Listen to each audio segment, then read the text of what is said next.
kalau kita mau bahas tahajud 3 hari 3 malam nih teman-teman, dalil saya banyak banget tentang tahajud ini, nggak habis-habis ya. Tapi intinya subhanallah dahsyat sekali kalau masalah tahajud itu. Nggak ada. Kita belum bahas hadis Bukhari.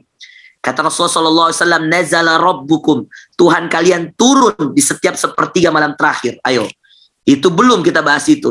Kata Rasulullah SAW, 3 hal yang dilakukan Allah ketika dia turun. Kemana? Ke langit dunia. Mana langit dunia? Langit yang Anda lihat itu ada Allah. Kapan ada Allah di situ? Kulla layla, setiap malam.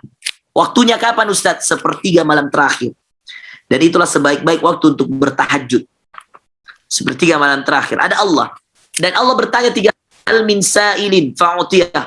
Adakah yang meminta hajatnya aku berikan? Hal min ta'ibin fa'atuba alaih. Adakah yang bertobat aku terima tobatnya? Hal min mustaghfirin fa'aghfirullah. Adakah yang kemudian beristighfar lalu aku ampuni dosa-dosanya? Coba, itu dahsyatnya tahajud.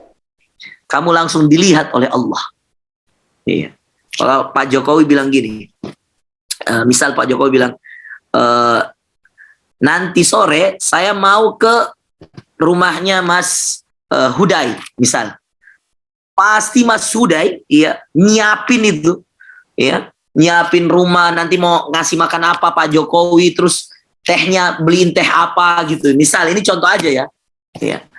Nah, kalau kira-kira Rasulullah nyampaikan gini, Allah mau datang ke bumi setiap sepertiga malam terakhir. Ya kan? Allah mau datang nih, mau nyamperin kita. Allah kan berada di atas arsy, dia di langit ke-7, di atasnya itu beristiwa di atas arsy. Ar-Rahmanu 'alal arsy istawa. Allah turun itu dari tempatnya yang sangat jauh dan sangat tinggi itu, subhana rabbiyal a'la. Kita mengatakan Maha suci Allah yang maha tinggi. Kita diperintahkan sabbihisma rabbikal a'la. Bertasbihlah kepada Tuhanmu yang maha tinggi. Allah sudah sangat tinggi tempatnya dan dia maha tinggi, dia turun ke langit bumi. Dan Rasulullah mengatakan Allah akan turun. Nazala rabbukum. Allah turun, Tuhan kalian turun setiap sepertiga malam terakhir. Lalu kemudian kita pakai untuk nonton bola. Coba. Ada Allah dilihatin kita nonton bola. Santai aja kan nonton bola. Wah, dilihatin Allah. Coba.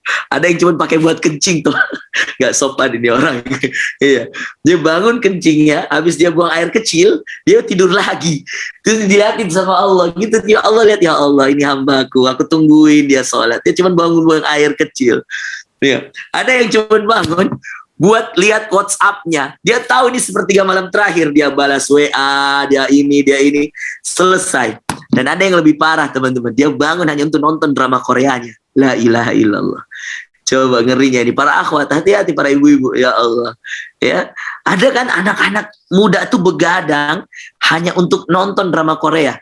Ada kan anak-anak muda begadang hanya untuk nonton pertandingan bola. Tadi malam ada Real Madrid lawan Barcelona. Saya tahu karena saya gaul dengan anak muda. Iya. Ini bahaya nih anak muda. Nonton, bangun jam 2 malam. Coba, nonton sampai jam 4 subuh.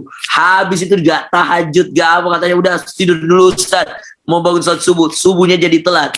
Coba bayangkan, ngeri kali anak muda. Coba, dia nggak sadar ada Allah di situ. Kamu minta apa nak? Minta waktu itu. Kamu mau sholat, tahajud sholat, minta yang banyak. Mau jadi apa? Minta sama Allah. Iya. Itulah dahsyatnya tahajud, karena dia mempercepat doa. Tidak ada waktu yang paling cepat Allah jawab doa kecuali tahajud. Khususnya tahajud di sepertiga malam terakhir. Wah, ini kalau saya bahas tahajud nih teman-teman panjang. Tapi memang saya sengaja kasih panjang yang materi kedua ini tentang tahajud karena kalian komunitas tahajud. Ya. Baik. Kemudian ya, yang ketiga, jadi setelah Quran, kemudian tahajud. Amalan yang ketiga dalam bulan suci Ramadan adalah amalan tarahum. Tarahum itu saling berbagi kasih sayang. Aisyah berkata, Rasulullah Shallallahu Alaihi Wasallam itu sebaik-baik manusia, dan sebaik-baiknya Rasulullah itu ada pada bulan. Orang yang paling baik, paling penyayang, dan sepenyayang-penyayangnya Rasulullah, sepengasih-pengasihnya Rasulullah itu justru paling pengasih, paling penyayang pada bulan suci Ramadan. Yuk teman-teman, kita bikin gerakan iftar, kita bikin gerakan sahur, kita berikan sedekah kepada anak yatim, kita tanggung sahur mereka, buka puasa mereka. Yuk kita patungan yuk berapa-berapa di komunitas tahajud, atau kita ajak keluarga kita bersedekah di Lazis, di Laznas, di mana saja, untuk kemudian kita banyak berbagi di bulan suci Ramadan. Karena sesungguhnya hakikat kita puasa teman-teman. Kenapa kita diwajibkan berpuasa 1 bulan penuh? Kenapa? Agar orang kaya merasakan bagaimana pahitnya, laparnya orang miskin. Ini adalah bulan kasih sayang. Allah berkasih sayang dan ingin menunjukkan keadilannya kepada orang-orang miskin. Bahwa orang-orang kaya pun sama di bulan puasa, mereka akan menahan laparnya. Iya. Dan itu yang akan terasa dan berbahagia luar biasa bagi orang-orang miskin. Ketika orang-orang kaya ini menahan laparnya, Allahu Akbar. Ya, begitu dahsyat amalan yang dinamakan di bulan suci Ramadan itu berbagi kasih sayang. Ya. Dan ini yang penting kemudian kita pikirkan. Apa-apa saja kasih sayang kita yang bisa kita bagikan. Ada yang bisa lewat ilmunya, ada yang dengan hartanya, ada yang dengan tenaganya. Kalau masih muda, silahkan bantu orang-orang dengan apapun yang kamu bisa bantu untuk mereka. Yang keempat, sebelum terakhir, bulan suci Ramadan adalah bulan yang sangat identik, ya, selain Al-Quran, selain tahajud, selain berbagi kasih sayang. Bulan suci Ramadan adalah bulan terindah, dan dia menjadi tamu keagungan yang Allah berikan kepada kita. Dan salah satu amalan yang paling Allah sukai di bulan suci Ramadan adalah bertaubat. Minta ampun sama Allah. Iya. Karena ini adalah bulannya Ghufran. Bulan Ghufran itu bulan ampunan. Iya. Maka minta sama Allah. Makanya ketika Aisyah radhiyallahu anha disuruh mencari malam Lailatul Qadar untuk bangun sholat malam di 10 malam terakhir, Aisyah dengan cerdasnya bertanya, "Ya Rasulullah, ara'aita, wahai Rasulullah, tidakkah engkau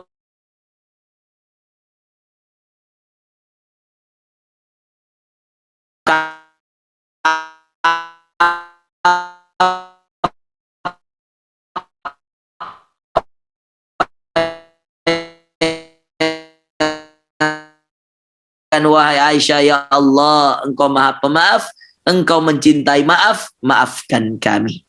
Ya.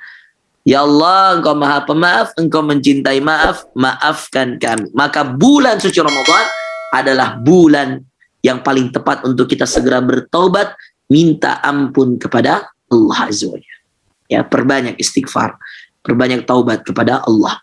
Yang terakhir dan menutup ceramah kami pada kesempatan hari ini, teman-teman, yang paling utama juga untuk kemudian kita banyak lakukan di bulan suci Ramadan.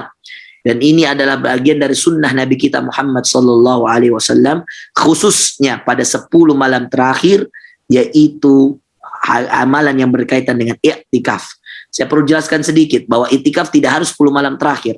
Anda bisa mengakukan i'tikaf mulai dari 1 Ramadan. Caranya sederhana, niatkan i'tikaf di dalam hati, masuk ke masjid, berdiam diri, baik ketika menunggu antara satu sholat dengan sholat yang lainnya atau apapun caranya. Silakan Anda lakukan. Jadi ketika kemudian Anda beriktikaf, ya, Anda bisa lakukan itu, baca Quran, zikir, niatkan iktikaf, lalu kemudian Anda keluar lagi dari masjid. Ustadz, bolehkah iktikaf di rumah? Nggak boleh.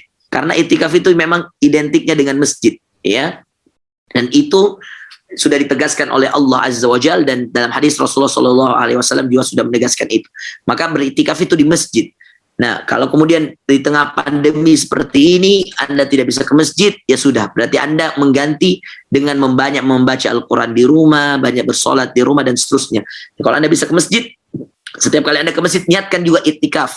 Khususnya bagi laki-laki, ya berdiam dirilah 5 menit, 10 menit, itu sudah termasuk iktikaf.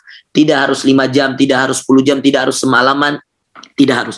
Tetapi yang saya anjurkan, ketika sudah masuk 10 malam terakhir, usahakan Anda beriktikaf, ya, supaya kemudian Anda bisa fokus pada 10 malam terakhir di bulan suci Ramadan. Saya kira itu, ya, teman-teman, yang bisa saya sampaikan pada kesempatan hari ini. Kebenaran pasti dari Allah, kesalahan dari saya. Kita bisa banyak bersua di Instagram, ya, ada, saya punya Instagram, punya official juga, Umfa Channel, ya, di Instagram @umfa_channel, atau Instagram saya @fakhru_ans_official. Kalau mau dengar ceramah-ceramah saya juga banyak di YouTube, ya, ada di Ustadz Muhammad Farozi Ansor Channel dan seterusnya. Saya mohon maaf gak bisa panjang-panjang, ya, karena kalau panjang juga takut membosankan bagi teman-teman. Ya, semoga Allah Subhanahu Wa Taala menjaga teman-teman semua di komunitas ini, dan terus lanjutkan, ya, kebaikan di komunitas ini, komunitas yang saya kira sangat bermanfaat. Tahajud berantai. Cuma saya nggak tahu ini apa maksud dari tahajud berantai. Berantai itu maksudnya istiqomah gitu ya mungkin ya. Nanti dijelasin aja dari moderator. Barakallahu fikum, subhanakallahumma wa bihamdika asyhadu an la ilaha illa anta astaghfiruka wa atubu ilaik. Assalamualaikum warahmatullahi wabarakatuh.